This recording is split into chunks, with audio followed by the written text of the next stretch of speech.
Hello and welcome to Books of Blood. My name is John, and today I'm going to be bringing you the horror movie book tag. Now, I wasn't tagged by anybody. I saw this over on Getting Hooga With It. I don't think that's the original tag. I'm pretty sure it's not.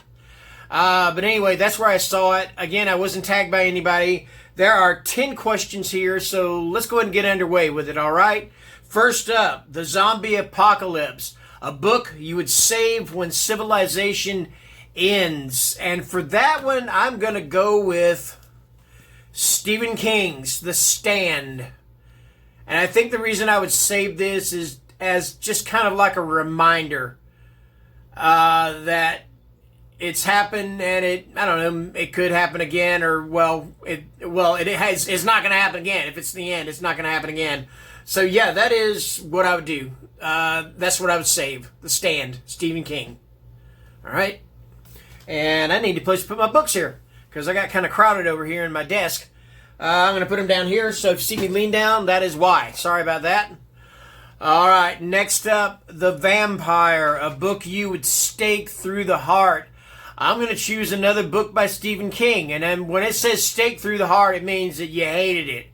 You know, you want to get rid of it. You want to expose it to sunlight and let it burst into flame and stuff like that. Elevation. This book sucked. I'm just going to say it right out. This book sucked. Usually when I do a review, I try to be as constructive in my criticism as I can.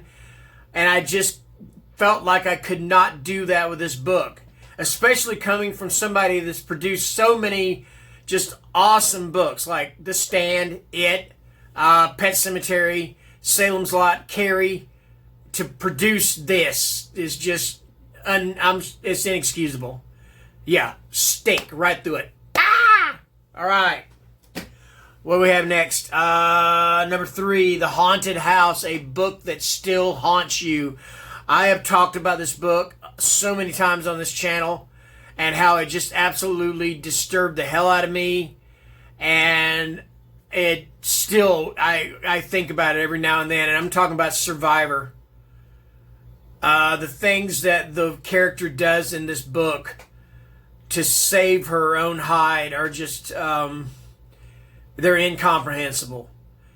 It's one of these books that I recommend it and suggest you stay away from it in the same breath. Yeah, if you have not read Survivor, check it out, but you've been warned. All right, there you go. Let's see. Number 4, The Psychological Thriller, a book with a twist you did not see coming. There were a few tiny little clues in this book, and I just finished this. I reviewed it a few videos ago. There were a few tiny clues in this book, but it's still the twist. It just knocked me for a loop. And I'm talking about Juniper. It's by Ross Jeffrey. I highly recommend this book. By all means, check it out. And he's got a second book called Tome, which is the second part of the trilogy also. I'm not sure if that's been published yet or not. I know he said he wanted to do some rewrites or revisions or whatever. So I'm not sure about that one. But this one is awesome. I loved it. Next up, number 5, The Creepy Doll, a book that seems innocent but isn't. Alright, for that one, I thought, a book that seems innocent but isn't. I wasn't really sure what to go with. And I thought, do I want to go with something where there's a loss of innocence? Because I could have gone with something like Uncle Vampire or Lolita. Because those are definitely about a loss of innocence. You know, because they're both about child molestation. And I thought, no, you know what? I want to go with one where the character is innocent, or so at least one person thinks. And for that one, I went with Baby Teeth by Zosha Stage. And the reason I pick it is because the mother, she knows there's something not right with this kid. But of course, the dad, she's got him wrapped around her little finger. You know, he thinks she can do no wrong. Thinks, oh, honey, you're just imagining things and all that. So yeah, that's why I went with Baby Teeth for that answer. Okay. Let me see here. Number 6, The Monster. A book you could hardly tackle or defeat.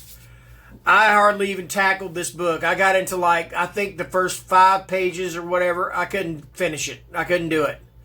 I know a lot of people love this book. It's historical fiction, historical horror fiction, if you want to put it that way. I know it's supposed to be a really excellent AMC series, which I may check out. I don't know, but I just cannot get into reading this book. It just was not happening with me. So yeah, that's my answer there. Okay, number 7, The Comedy Horror.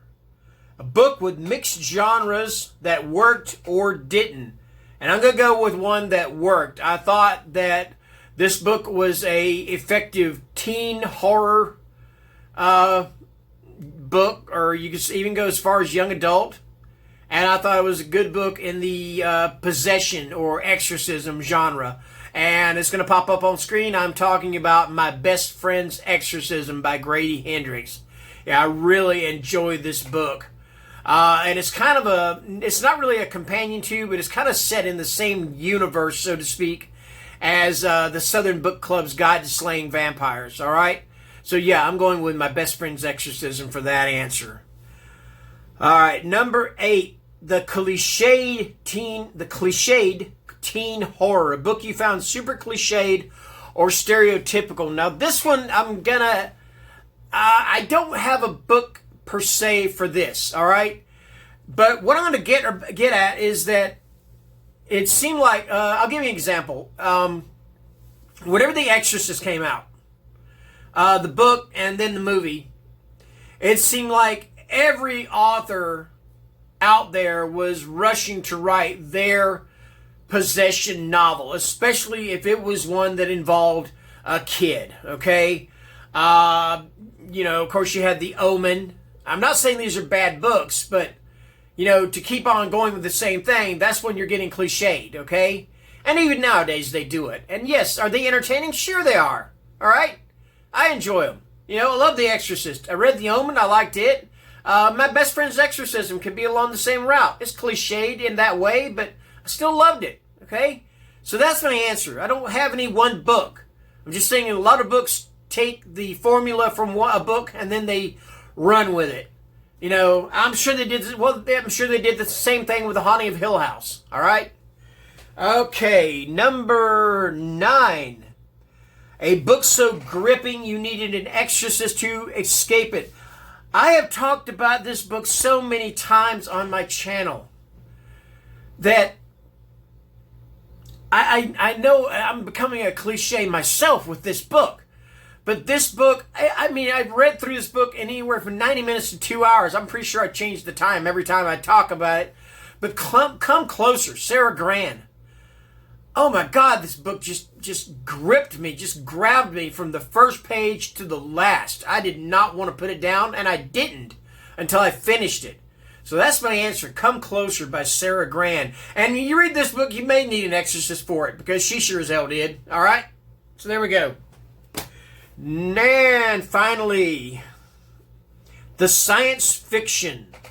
A precious book you would permanently sacrifice to aliens for the good of mankind. Okay?